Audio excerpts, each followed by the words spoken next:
Jacob, what's up, man? Hi. How are you? Fine. Thank you. Yeah, it's a pleasure to meet, dude. You're like a prolific maker, and I've been following you for a while on Twitter. So I've been waiting for this and excited for this for like the last week, man. I'm excited. Yeah, awesome. So I've been a subscriber to your newsletter, in fact, right?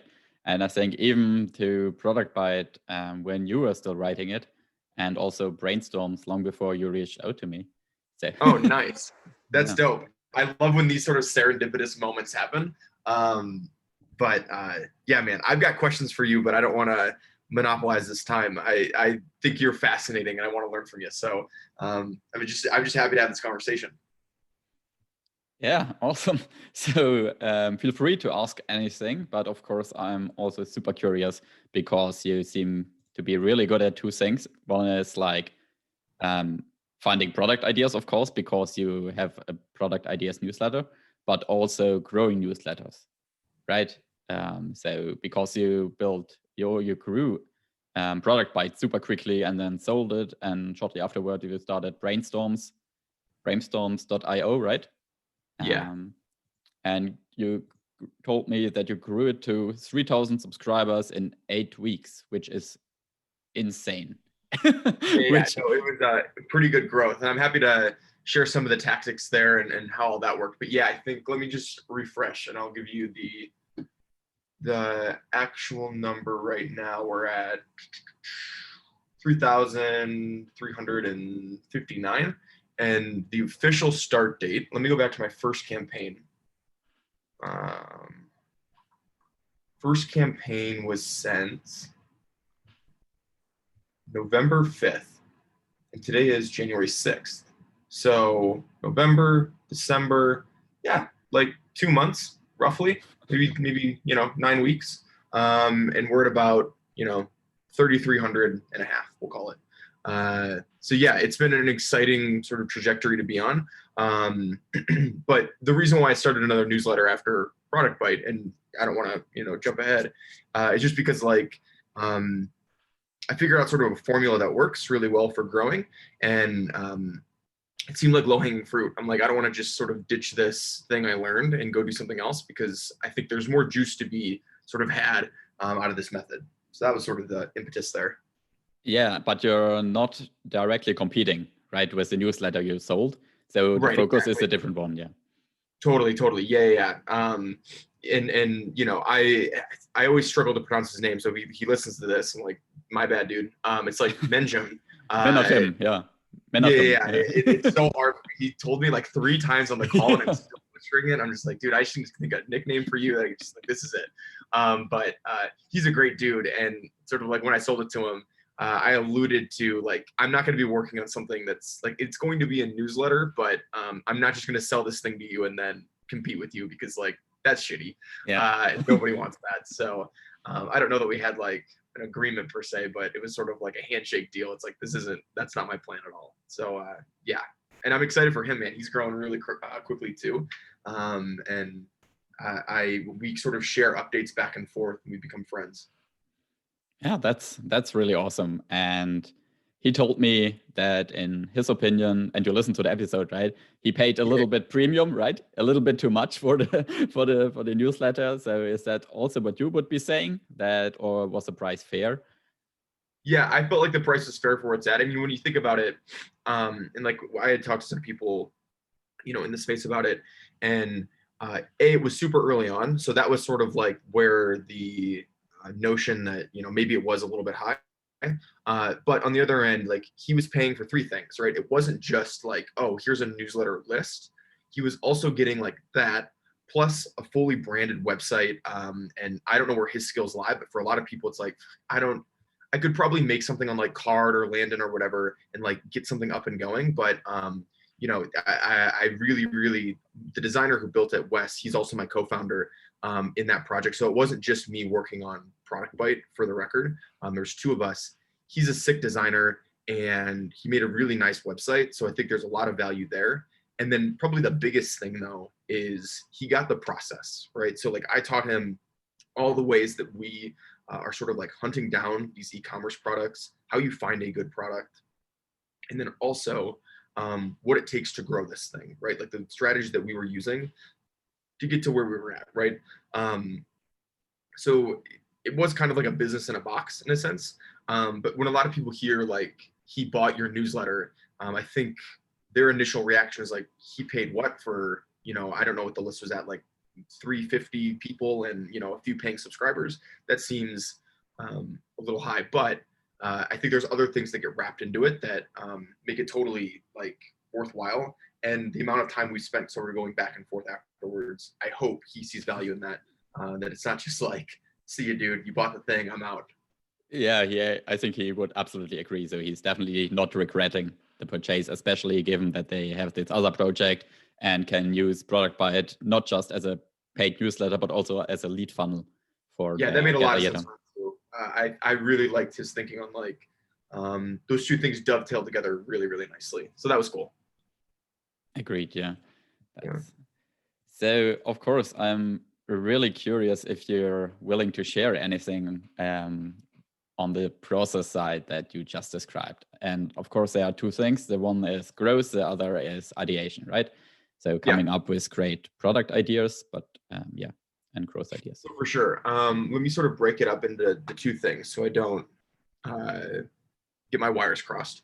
So I'll start with growth first, and I'm going to keep some details a little bit more vague because like I really do think it's a solid formula and I might want to use it again, but I promise I will give enough information that you're like, oh shit, this is kind of interesting. Okay, so I think a lot of people when they're doing a newsletter, this is like my high level, you've probably heard this before, but it's incredibly true.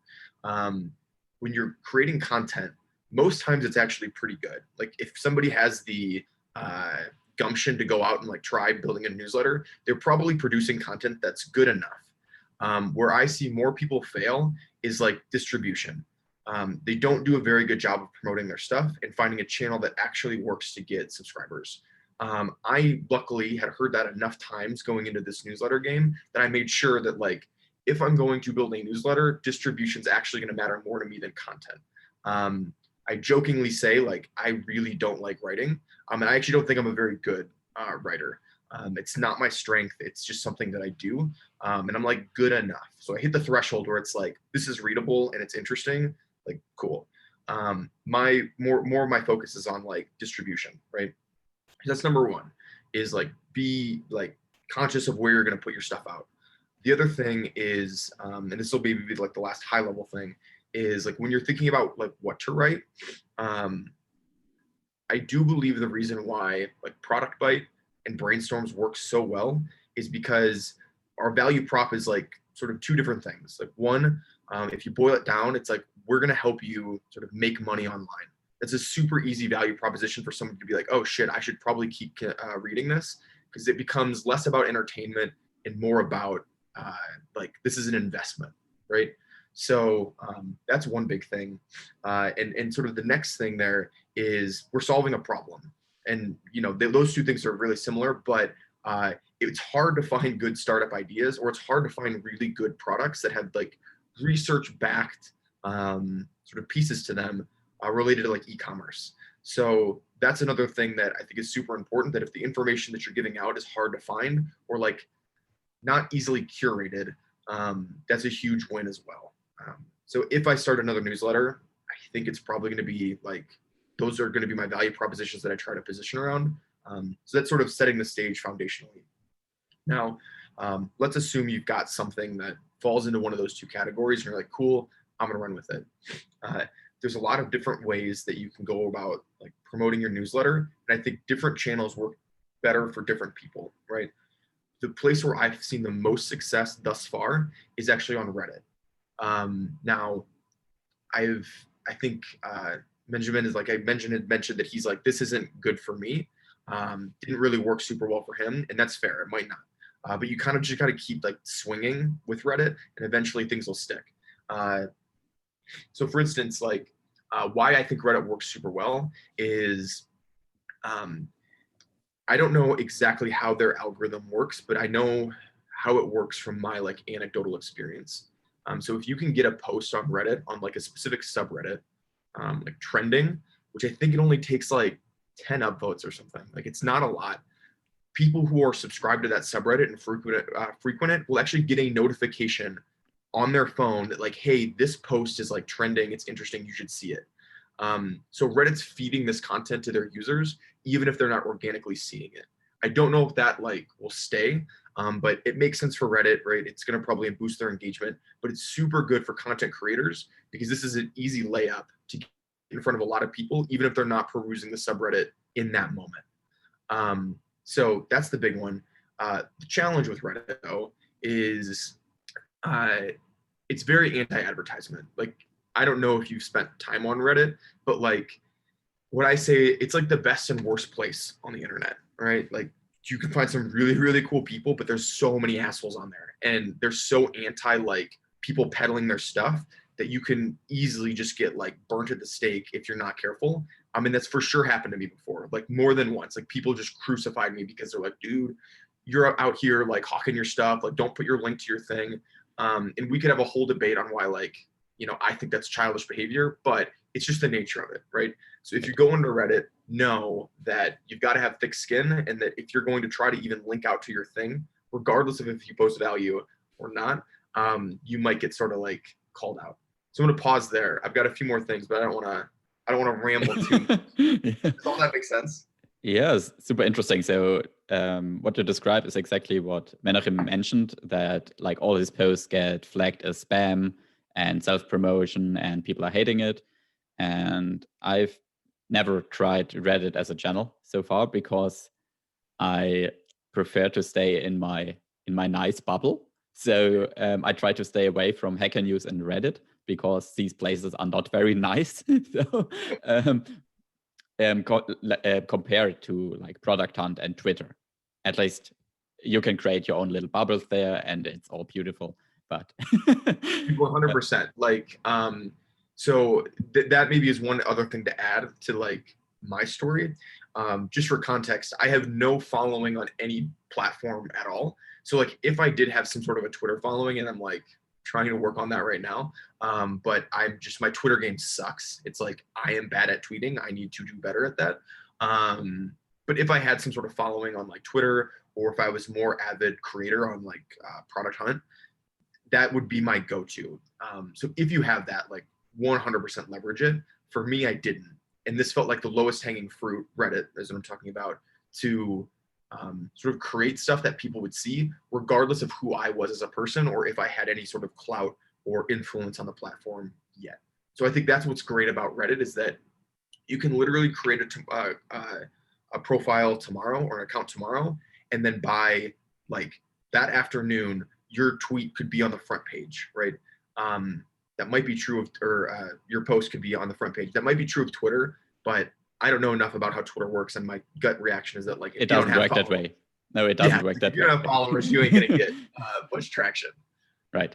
So yeah, and another example that just came to my mind is Stardust Story. So exactly, and he used exactly the same tactic, right? He grew big by posting his case studies, his interviews on Reddit, and he also got so much hate there, and eventually got super frustrated and quit there. But of course, only after he already built like his big thing and simply didn't need the Reddit traffic that much anymore. Totally. So yeah, just shows that it absolutely can work, but still is a tough place, even if you're like, I think he figured it out. So he really was able to grow using Reddit, but still he got all this hate. And right. So here's a couple of tips and tricks on Reddit. I'll just sort of rattle them off, and if any of them sound interesting, we could, maybe go deeper. So the first one is that I don't think Reddit is the most scalable way to grow your audience. It works in the beginning, right? But there's a threshold that you're going to hit pretty quick. And I'm like seeing that already. And what I mean by that is like with Twitter, the beauty of it is that you can sort of grow infinitely in the sense of how many followers that you have, and people who are going to keep seeing your stuff repeatedly, right? We're like, while it's the blessing and curse of Reddit, where you don't have to have an audience for people to see your shit, you also can't really build an audience. Like people can follow you on Reddit. And I now have, I don't know, it's not a lot. It's like in the mid hundreds of followers. So we'll call it like 500 followers or something. And like they'll like get pinged when I post stuff, but it's very different than like Twitter in the sense that I think that that's a much more scalable place to build an audience than Reddit. So like that's thing number one. Like you want to build on Reddit and then get off of Reddit, or like put your sort of effort behind another platform that's maybe a little bit more challenging soon. The other couple things is that like look for subreddits that are a little bit more lenient on the self-promotion policy. So if you're looking for a newsletter to start, one tactic that you could use is like, if you want to use Reddit as a growth channel, go peruse the Reddit rules, or the subreddit rules rather, and find out like, what are other people posting on here? Are like self-promotion links cool? Or are those things like non-existent, meaning they're probably just getting banned or flagged or like kicked off immediately? If not, like, cool, you're probably in a good subreddit that you could figure out a way to like do a little bit of self-promotion. And then like the two tactical things are, whether you self-promote or not, but like especially if you self-promote, you have to provide value. Like that's a bare minimum. So like any of my posts, it's like 1% like, hey, I do this thing, check it out here. And the other 99% is just content that I find, or I think is super valuable. And, you know, the stats are showing me that other Reddit users find it valuable. So like, that's the trade-off there, is like, you really can't do much more than like, just like a tiny little link or a tiny little hyperlinked block of text that's like, hey, this is where you can go find me. And the last thing is, I will intentionally sometimes post like slightly controversial ideas. Here's like an example. I posted an idea about how I think that there should be employers should use some sort of like a LinkedIn monitoring platform to find out when their employees are updating their LinkedIn profile. The reason being, if you update your LinkedIn profile, there's a strong likelihood that you're gonna like ditch and leave the company. Everybody's like, dude, evil. That's an idea that is actually evil. Like, you are not fighting for the people, you're fighting for the corporates. 100%. Like, I get that. But the controversy stoked a lot of conversation, which then got me engagement, which then, you know, boosted in Reddit. So little hacks like that, where it's still a valuable post, but it's like an idea that people are like, oh, that's cool, but like, I don't want to be the douchebag that builds that. Makes for interesting engagement, and then, you know, it starts the cycle. So that's a little bit about Reddit. Yeah, makes perfect sense. And maybe just one last question I have is on the quality of subscribers, because of course, I mean, subscriber numbers are just irrelevant if no one reads actually your stuff, whatever, and if they are not engaging with your content. So like click-through rates and open rates are important metrics, definitely. And I'm curious just what your experiences are with Reddit when it comes to quality of the subscriber. Reddit, I think, has some of the highest quality. Okay, so like, I'll tell you about the other couple that I've run, but those tactics are definitely less thought out. But to answer your question, I sort of segment my audience based on where they come from, and Reddit by far for me has like the best engagement. So to give you like what my open rates are, it's roughly 40%, a little bit higher. So like my last campaign that I sent, so this one was just sent last Thursday, 46.5% opens and like a 6.2% click. I don't get wrapped up in clicks because I don't do any advertising, and clicks are like, I'm just linking out to additional resources. Maybe I should care about that more. I don't know. But that's like what I'm seeing in like my open rates. So they're pretty good. They could always be better, but if I can stay above 40%, I'm happy. And you know, I've just seen that that's sort of like industry average of where you should try to hit if you have a newsletter that isn't like, you know, an e-commerce newsletter or something where it's like, I'm giving you valuable content, this is my business. So that's what I'm trying to sort of hit. So anyway, I do think the quality from Reddit is pretty high. Yeah, that's interesting. So maybe surprising to me. So, but really cool to hear. I agree. Like, that was one of my questions going into it, is like, are the people who open this from Reddit, is this quality traffic or is this just junk, right? I do think, and you know, this is totally my thesis, and it's not grounded in much, so I'll own that. I think that the people who use Reddit are typically more techie, more like investigative in the sense that they are trying to sort of like go through alternative methods to get their information beyond just like Facebook and Twitter, and they have like a higher sense for like this bullshit radar, which I'm correlating with this, like they are a more engaged consumer. So that's where my sort of thesis lands on if you're going after Reddit traffic. Um, it does probably work better for like information products than maybe something else, but that's totally anecdotal, and you know, maybe like an e-commerce company or something would crush. I don't know. Yeah, and I just remember that you had like a paid newsletter before, right? The current one is still free, but at least a few of the people converted. So this is also a sign. Oh, exactly. Yeah, dude. Like the first Reddit post we made for Product Bite, I think we had like 3 or 4 paid subscribers from like one post. And I was like, oh shit, like this is how we need to do this now. Like this works. And you know, at the time, I don't know what it is now, but like we were seeing similar numbers from the Product Bite newsletter early on. Smaller batch of people for sure, but you know, it was in line. Super cool. And one question I have still is what type of content you post? Do you create new content for your Reddit post, or is it just the newsletter content itself? So that's a great question. I tried just like kind of reformatting the newsletter content as it was for Reddit, and it worked.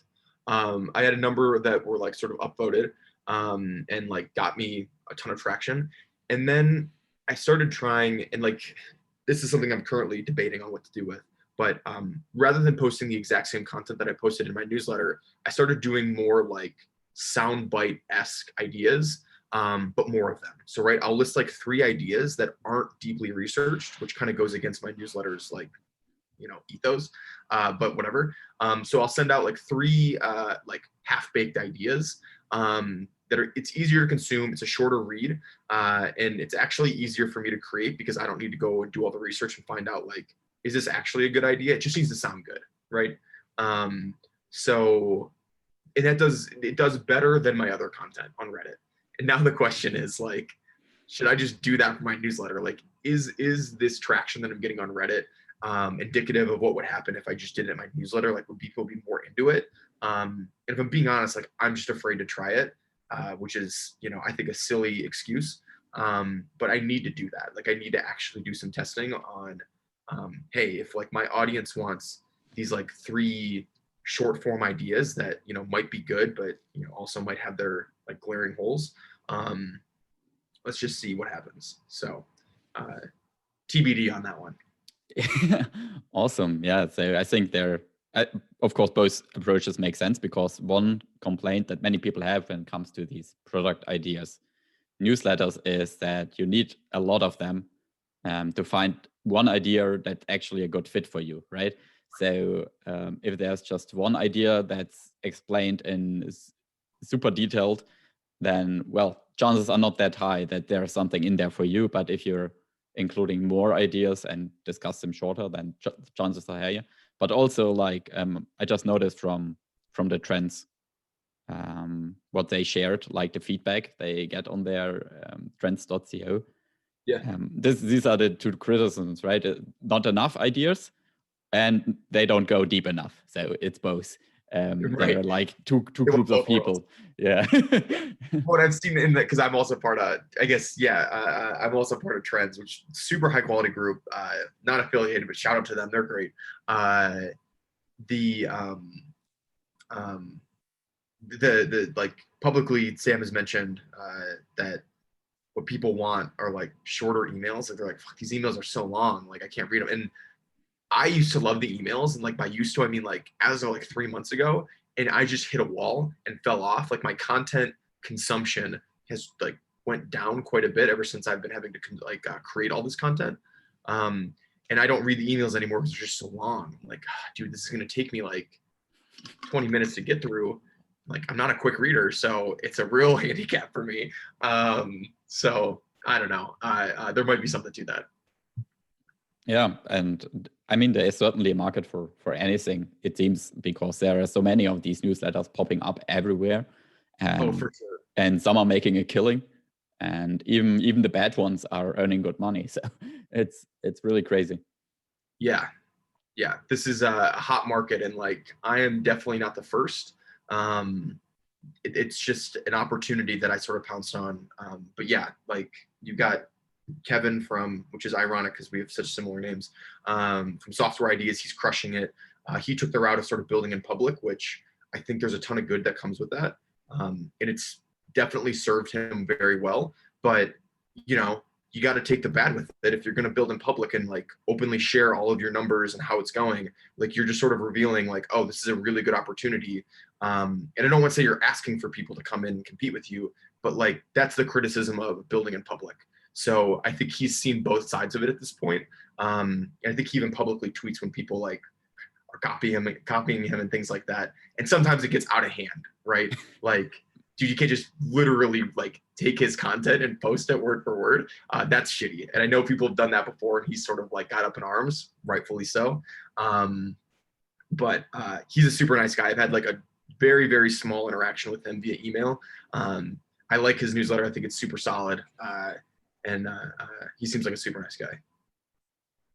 Yeah, I also saw the tweets, like especially when people are not just using it for their newsletters, but like posting it on Reddit to Yeah, exactly. Like you to can't be grow. doing that stuff. Like, and you know, even taking his ideas, I think is like probably crossing a line. But you know, conceptually, and this isn't me throwing shade in any way. Like he also wasn't the first person to come up with this idea, right? I'd been thinking about doing this for about, and I'm just saying this because I'm sort of privy to the landscape for about a year and a half, and like I have a list literally of, let me go look here,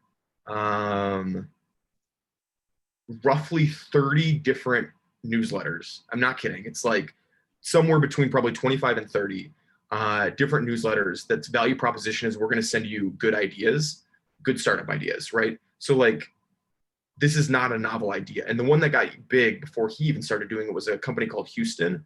It was like Houston.do. They were hosted on Substack. They don't do it anymore. I reached out to the founder, had a conversation with him about it, and like he's now running some sort of company that got, you know, Series A funding. So like that was his whole thing. Or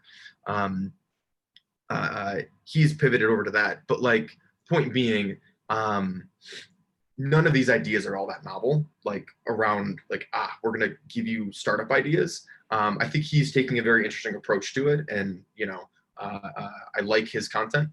But the idea itself, it's existed for a long time now. Yeah, certainly. So it's funny because I have exactly a list like you. I have an Airtable with all these. Oh yeah, yeah. Like here are These. all the people that do the same thing. And like you, like the thing is with all of these lists. So I don't know if this is interesting, but I'll just share this little tidbit. Is part of what I was thinking about doing as my growth strategy is like, oh, I'll just go up and buy these little lists and just sort of like bring their subscribers into the fold. Like this feels like a really good way to sort of growth hack this is just spend, I don't know, like call it $3 a subscriber and take their list and sort of, you know, I already know that they did the work. They're probably relatively engaged if they have decent open rates and click-throughs. Just build it that way. After reaching out to all these lists, and I won't name any names because I don't want to give away their metrics, but I would say like 90% of them, maybe even higher, had less than 500 subscribers. Which I'm not saying like 500 is bad, but I'm saying that like they aren't big. And this sort of alludes to my original point of I think a lot of their content is actually pretty good. It's like, oh, you're actually talking about interesting things. The problem is that you don't have a very good distribution strategy. So, and they've been doing this for like several months, if not like years. And that's sort of where it's like, okay, this is the problem, is that like growing something is harder than just coming up with this content. Yeah, definitely. And I just had a look at Houston. So he stopped a year ago already, right? Yep. And the last number I have is 4,000 subscribers, in fact. Yeah. So that's not too bad. And I'm really curious why no one bought it. So I tried to buy it. Oh, Yeah, they okay. were one of the ones I tried to buy from. I don't know. We just the deal sort of fell through. I don't have a good reason for it. I think that the founder just got wrapped up in something else. So it never came to fruition. But yeah, they were one of the ones that were on the better end of it, where I was like, oh shit, you're doing super well. But yeah, I think a lot of them are struggling with that distribution problem. Yeah, so I have this thing called Newsletter Spy. I don't know if you've seen it, but it's like Yeah. subscriber counts, yeah. And if you want to buy newsletters, this is like ideal. And now I know a few people who are doing exactly this.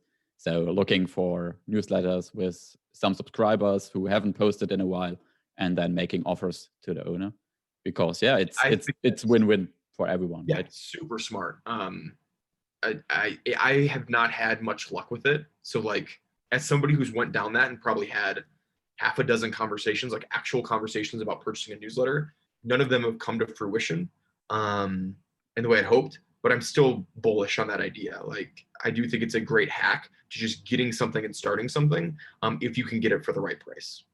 Yeah, this is my only the only thing I only also noticed is that like so much stuff in the newsletter space is completely overpriced. Yeah. And one thing is like ads. Newsletter ads are so overpriced, it's ridiculous. And also like people really seem to overestimate the value of their newsletter when you're looking at the prices people want. So okay, and we're I just having a conversation. I feel like I'm like maybe being too candid, but I want to back everything with like the people who are creating this shit are super cool and I like the tools. I just disagree with like what they're doing. So that's my like disclaimer to what I'm about to say. So are you familiar with like Letter Exchange? Sure. Yeah. I love the idea. Like this idea of a marketplace to buy and sell newsletters. I'm for it. I'm here for the idea. But they have this tool. It's called Valuate. And this is like, I don't know how they actually come up with these numbers. I'm sure there's some like little back end equation. But when you put in all of your subscribers, almost always, I've done it like with a few tests, like let's just see what happens. It comes back like what I would consider way overpriced. I'm like, what? You think your newsletters, like this kind of newsletter is worth this? And I've never seen a tool other than theirs that does this. And so I like the idea because valuing the newsletter is incredibly hard. So like when we were having those conversations about selling Product Bite, it was like, well, where do I start? Right. And, you know, I had a basic equation that I used. It's like, well, here's how I'm justifying what we're going to sell this for. But it was like not anywhere near as high as this sort of like newsletter valuation tool. And my ask is like, keep doing what you're doing. Whoever is running Letter Exchange, I like it. I think your valuation tool is too bullish. It definitely inflates the value.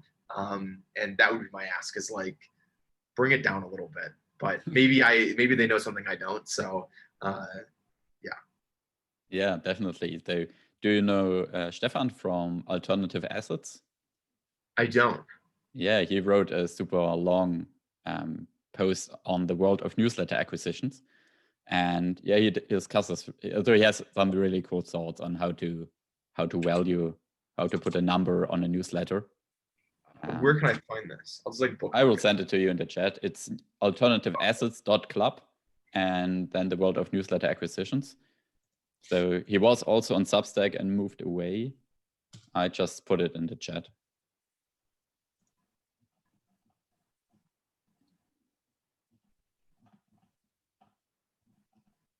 Oh, nice. This is dope.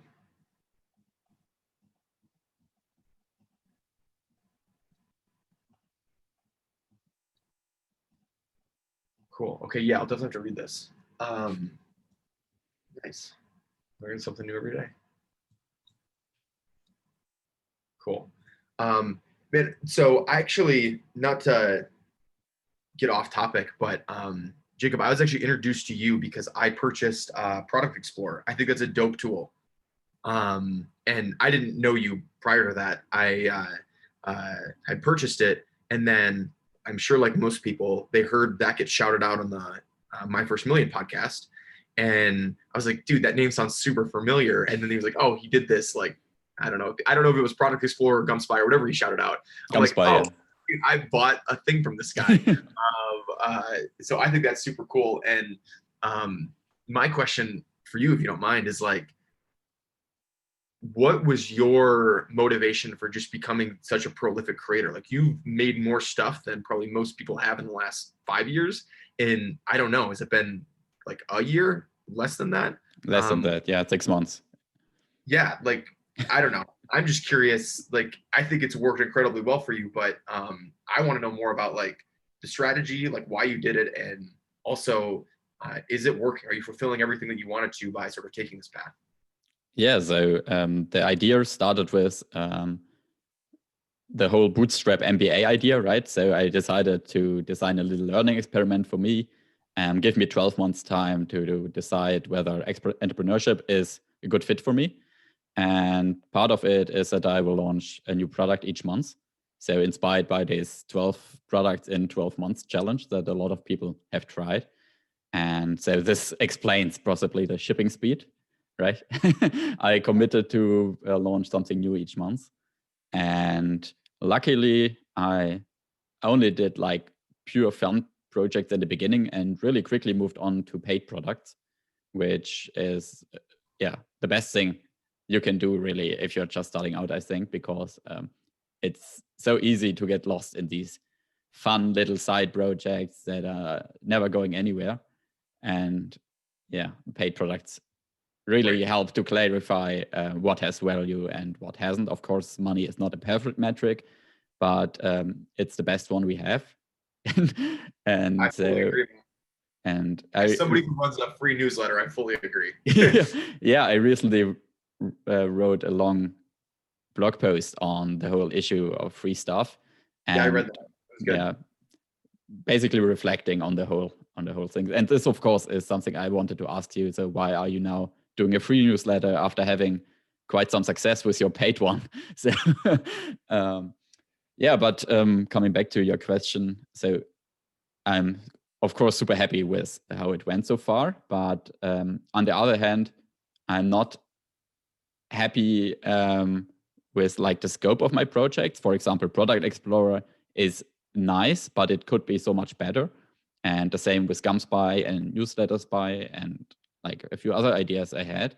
So this is what I want to tackle this year. Yep.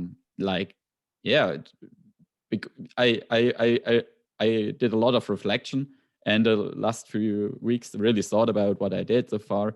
And I think I identified an important error I made. And this is, I focused too much on what I could do and not enough on what I should do.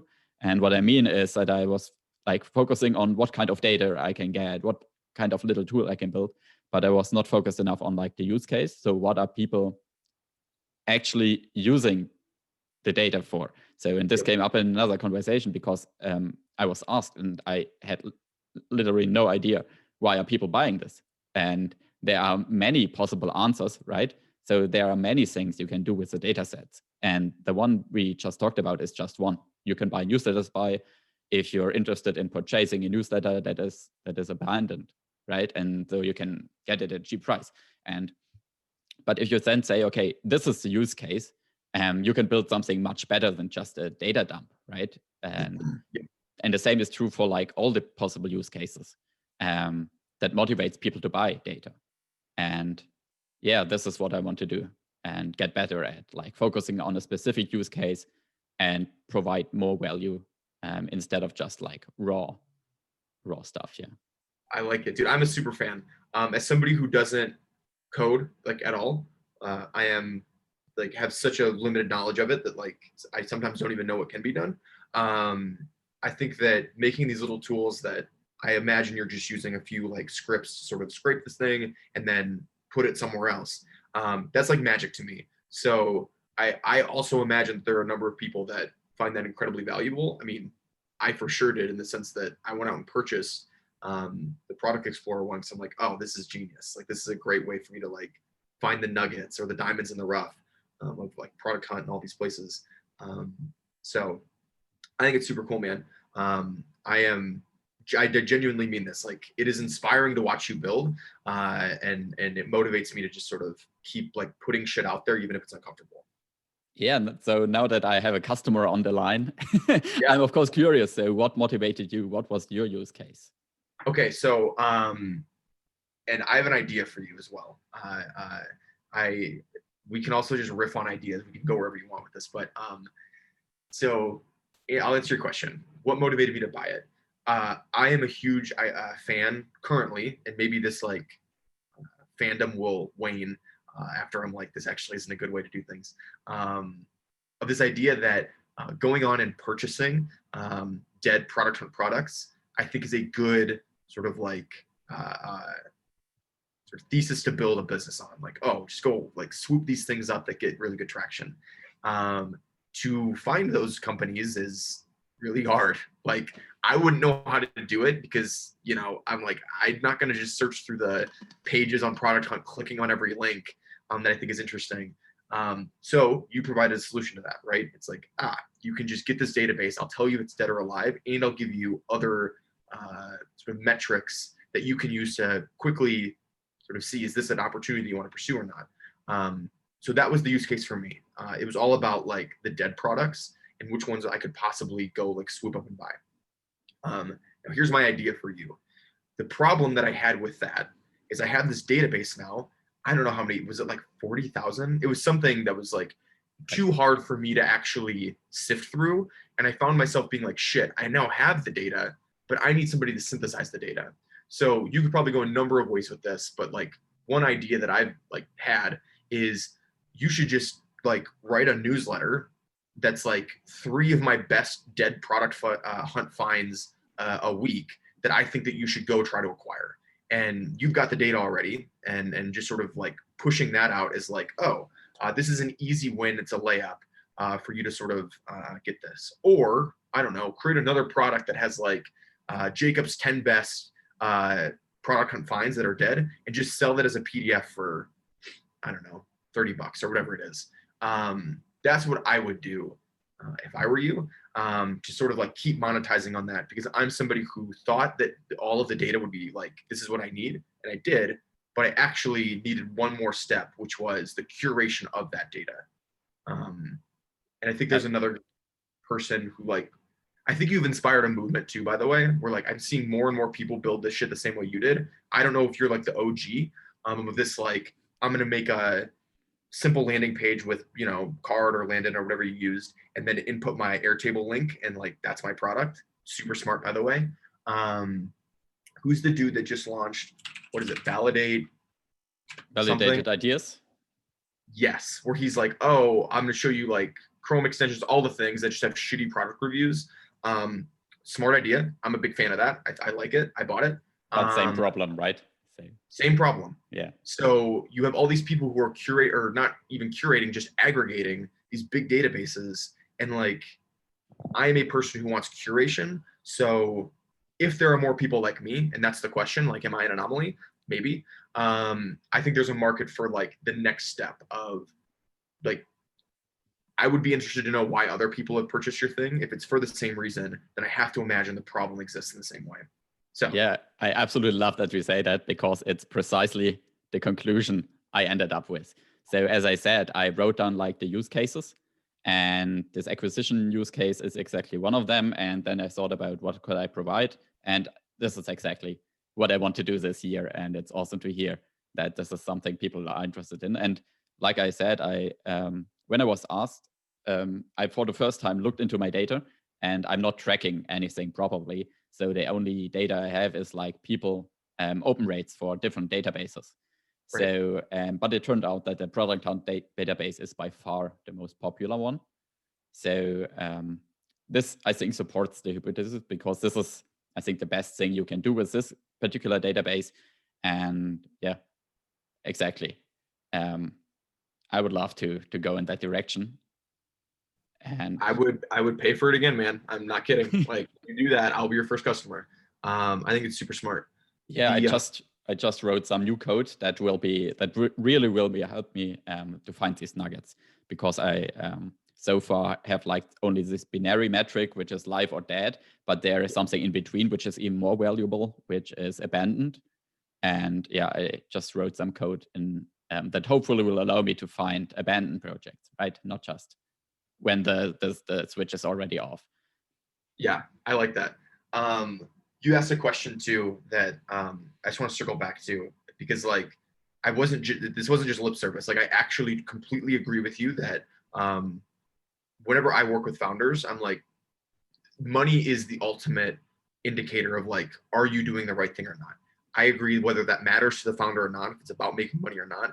It's just a really, really good indicator of value. So we are totally aligned there. And your question was, so then as somebody who's preaching this, why did you go ahead and start like a free project when you were doing like a paid newsletter, right? And here's my answer, and I will let other people be the judge if it's a good one or not. So for me, my motivation behind building the newsletter is actually to build an audience more than it is to make money. Well, that's not true. It's to build an audience and then monetize that audience in a different way. So the reason why myself and my co-founder got really burnt out on Product Bite is because we were on a very aggressive content treadmill. So we were writing like full reports on products, on 3 different products every week. And it was a lot. And we were just like, fuck this. This is hard. It became not fun because of the amount of content that we were writing. Now, this is in part due to the fact that, you know, we don't really like writing content. It's not our passion. So it felt like work. And maybe we could have set it up differently from the beginning, where like we just started too aggressively and then we had to like keep hitting that bar every week. And that's something I decided I definitely do not want to do with brainstorms. So brainstorms, I send out one idea and it's relatively long. I don't know. It's probably like a 5-page Word document every week, maybe a little bit less. And, you know, one way that you could monetize is like just provide more content, which is essentially what Product Bite was. Now, in the newsletter world, I think there's like dissenting opinions on that. Like, is that a good idea or not? Like some people are like, don't just put more of the same shit out there. People won't pay for that. You have to do it differently. And I'm sort of subscribing to that idea. Like, what are other ways that I could monetize this audience? And I just use my brainstorm newsletter as the sort of lead magnet to get them in my world, and then I'll sell them on other shit. So an example, I ran an experiment on like, what does that other shit look like? In this case, what I did was I actually started a like validation boot camp. So I haven't talked at all about this, and we don't have to go into this, but like the way I actually make money in my life isn't from brainstorms. I do consulting for startup accelerators.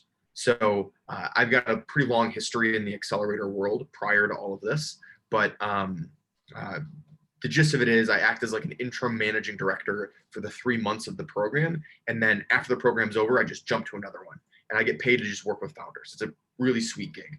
My thought is I have a very, very similar audience that I'm building as the audience that would be going through a startup accelerator. Maybe my audience for brainstorms is slightly earlier, like they're looking for ideas, but the same thing is true for these people. Like the problem is the same, is that they need help applying like lean startup methodologies and like growing their business from like 0 to 10 or like 0 to 100, right? Like that's the problem here.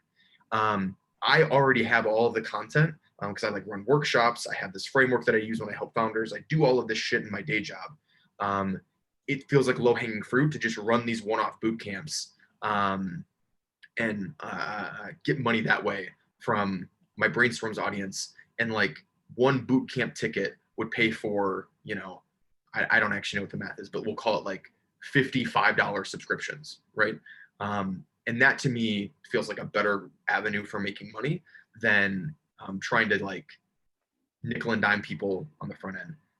I respect people who go that route. I think it's totally viable. Like, you know, Kevin has proved that with Software Ideas. He's crushing it. It's just a different business model. Right. Yeah. And this is totally in line with what I wrote, right? If you have something to sell, then giving stuff for free is perfectly okay, right? Because it's actually a strategy. And as you said, it's a lead magnet. You're bringing people into your world and building up a connection, and you actually have something to sell. That's perfectly relevant. And I just had a look. I actually got your email on the validation bootcamp. $250.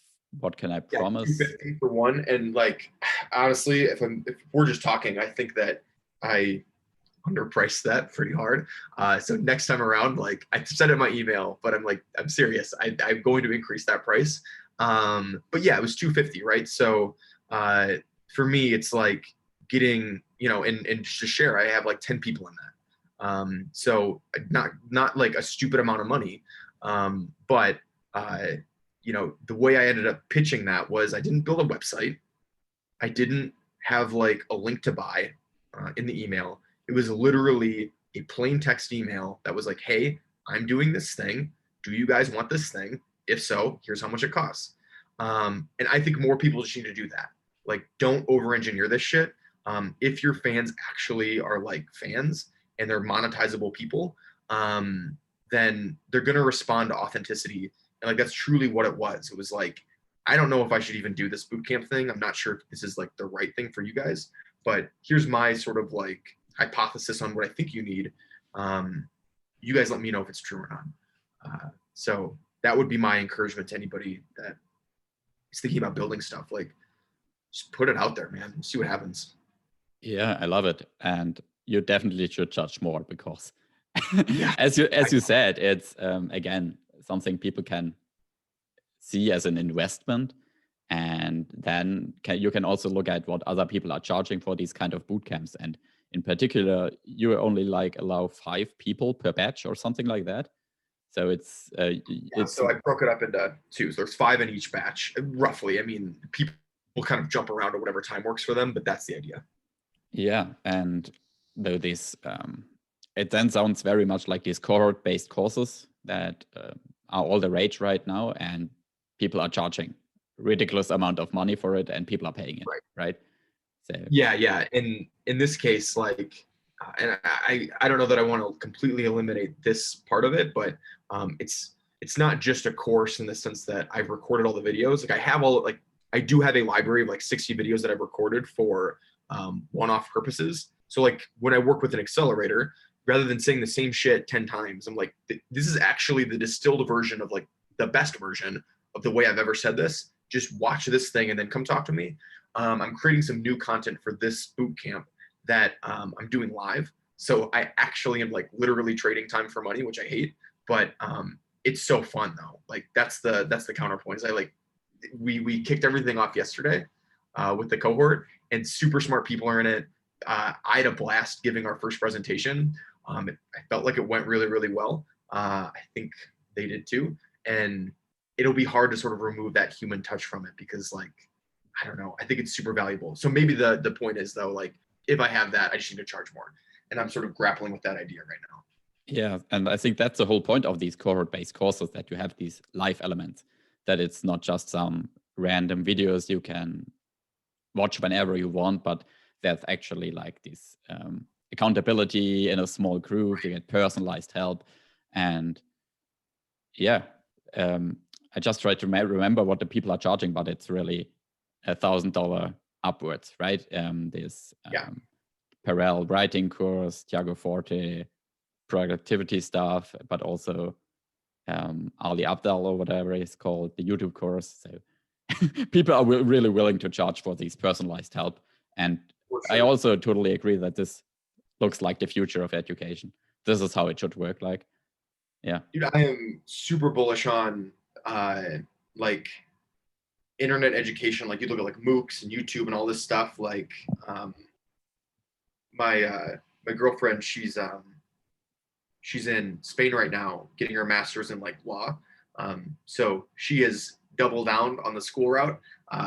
And we get in little tips all the time about how like higher education's super broken. And she generally agrees with me, but it's easier for me to say as somebody who isn't in school than somebody who's like currently doing a master's program and like part of the system. But that's a tangent. I agree that I think that there's a lot of value online that is much, much cheaper than traditional academia. Yeah, and not just cheaper. I think this part is largely irrelevant if you at least come from a country like Germany, where education is free. So this is never a good. Right. That's a fair point as well. Yeah, we're speaking two different languages.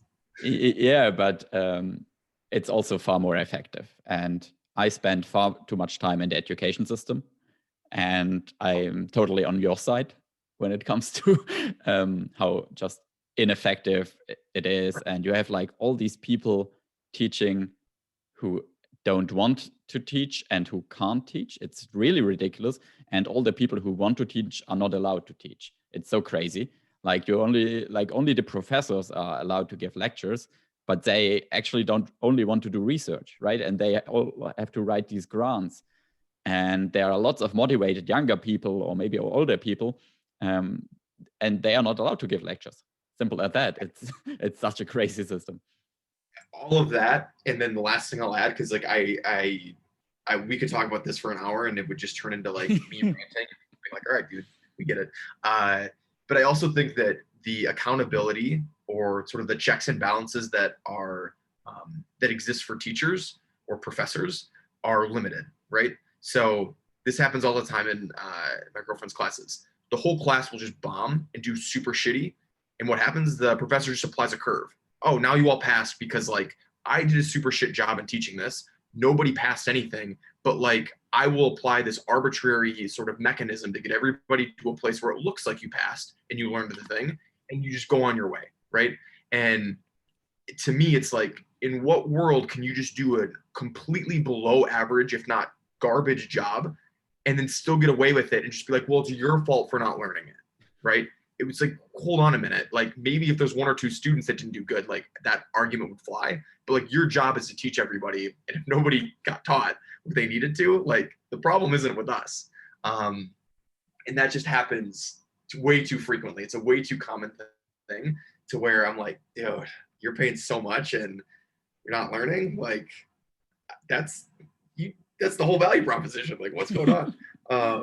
So I don't know. It's yeah, only if you believe that learning is the value proposition and not like that's true. That's getting the piece of paper. Right? Yeah. Yeah. Then it's no longer crazy. Cool, man. Dude, this is super fun. Here's I don't know. We're probably close to the hour. I can talk if you want, but one idea that I have for this podcast is I haven't listened to all of them, so I'll own that I'm not a super listener. I've only listened to a couple, but you don't have that many out, so maybe I'm okay. I think that you should do more riffing on ideas like they do on the My First Million podcast. It's super fun, man. I love listening to that. It's like my daily, whenever they come out, I like hop right on it. I don't think enough podcasts do that. And you're in a really good position to where like you've probably got this audience of makers and you're doing the shit and you're making it. And you've got a newsletter too. You've got the product ideas newsletter. So you're doing shit. You should just be riffing with people on ideas. And if you ever want help on that, like literally I've got a list of 200 ideas that I pick from every week to just sort of write stuff about. And like, I can help you tee that off if you want, but this is your thing. That's my suggestion though. Yeah, it's super awesome. Because I just wanted to suggest, because we didn't get to any product ideas. So sorry, dude, that was probably on me. We can keep going. No. I wanted to suggest that we record another episode where we really talk about product ideas, because I always try to bring it into that direction, like getting a list of product ideas and then actually discussing it with people. But sometimes just getting to know something new is just so fun, and then already an hour passes. So yeah, man, I'm super down. Like seriously, if you want to schedule something, I will talk less. I know I did most of the talking here, so I apologize. Maybe that was the point. I don't know. That's the point, definitely. Cool. Yeah, like hopefully I didn't just sort of like take over here. But yeah, if you want to just riff on ideas, I've got a lot. Most of them will probably never make it in, but I'm subjective and maybe I don't know what I'm talking about. So I'm happy to just spitball with you some ideas and we could turn this more into like a brainstorm and just riff that way. That would be dope. Yeah, let's do it. So you have like my Calendly, you can just pick a new slot. Is that the best way to do it? Just, get a new, maybe we can do like next week or something. Cool. Yeah, okay, sure. I'll hit you up there. That works for me, man. Dude, thanks for having me on. Like, Thanks for taking the time. I don't have many people I talk to about this stuff. So it's cool. It's cool to just like share the story. And hopefully it was valuable. Hopefully it was helpful and I didn't sort of go off the rails too much. It did, but it was fun nevertheless. So it was really awesome, even though it went in a completely different direction. So I really enjoyed Yeah. it and learned so much, especially about One newsletter question, growth. Yeah. yeah, sorry. One question is, and like maybe you just bleep this out and it's not like public, but like, what is your listener count at? I've never done a podcast, so I don't know how you even get those metrics. I have no idea. Let me. Oh, okay. Yeah, if you don't know, no worries. I never check metrics at all. Like I'm always against it, and I'm not sure where I can see. And I only know that everyone is saying there's no good way to track podcast metrics. So I it's know I've heard that before. That like the analytics space for podcasts is broken. There's companies that do it, but like maybe they just do it shitty. I don't actually know. yeah. I'll do some research, and next time we talk, I can give you some Yeah, no numbers. worries. um, It was more curiosity than anything else. Cool, dude. Well, that's all from me. Thank you again, man. I really, really appreciate it. yeah. See ya. Bye bye. All right. See you, Jacob.